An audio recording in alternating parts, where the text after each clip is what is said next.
こんにちは、漫画素材工房です。今回の動画はもも様からの添削依頼で髪の毛の添削をしていきたいと思います。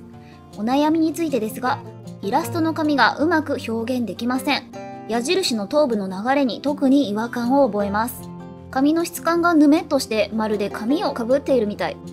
髪の毛の描き込みも少ないような気がします。特に横顔の時は後頭部の髪の毛の描き込みがほぼないので余計不自然に感じるのでしょうか。髪の毛の流れが不自然なのでカラーやベタで塗るとき悩みますとのことで、こちらのイラストなんですけれども、ズバリ結論から言いますと、原因は髪の毛の構造を全く知らないまま描いているということですね。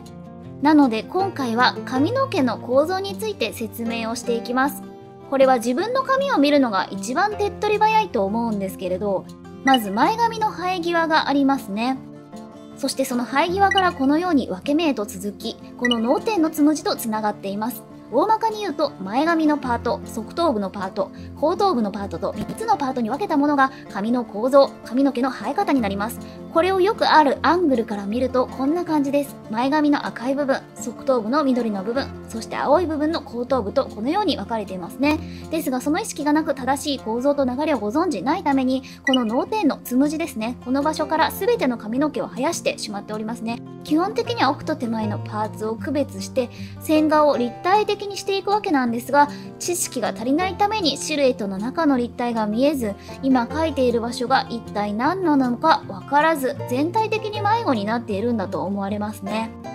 それでこの煽りと俯瞰の顔についてはそれほど違和感はないと思うんですけれど、やはり横顔は内部の立体が行方不明のようですね。髪の流れに逆らって前髪だけが独立しているというのもよくある違和感の一つだと思います。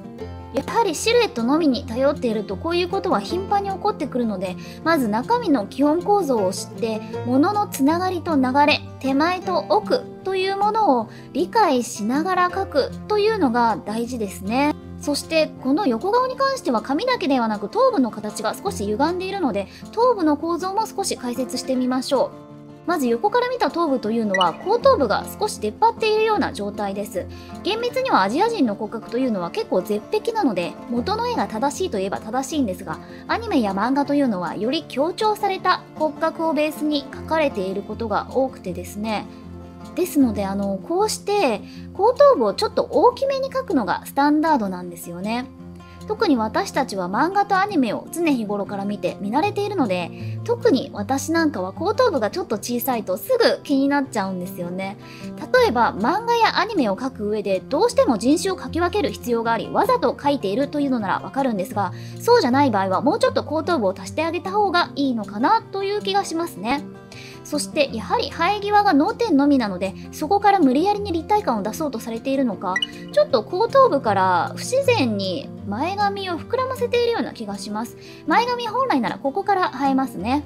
そしてこちらの色分けをした絵が髪をパーツごとに分けた状態の絵になります。しっかりと構造が分かっていればここはそんなに悩む必要はありません。このように前髪、側頭部、後頭部という感じですね。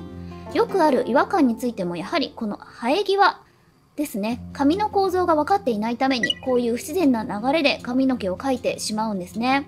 前髪以外についても側頭部から後頭部の立体が空白のまま見えていないので、こういう状態で影をつけるというのはほぼほぼ不可能かもしれません。正しく影をつけるには立体と構造はきちんと分かっている必要があります。なので頭部の構造を知るということ、そして髪の生え方も自分の頭を見ながらちょっと学んでみてください。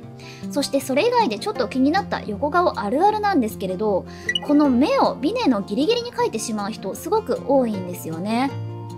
でもこれ解剖学的な構造で見ていきますと、頭蓋骨の話なんですけれど、ここの尾臼という骨があり、その下に眼窩があるんですけれど、眼球というのは横から見た場合この眼窩の少し奥に収まっているんですよね。なのでビネと眼球にはもう少し距離があるんですよ。そしてこれも横顔あるあるなんですが、目と眉の位置を同じ位置に描いてしまうケースも多いですね。前から見た場合、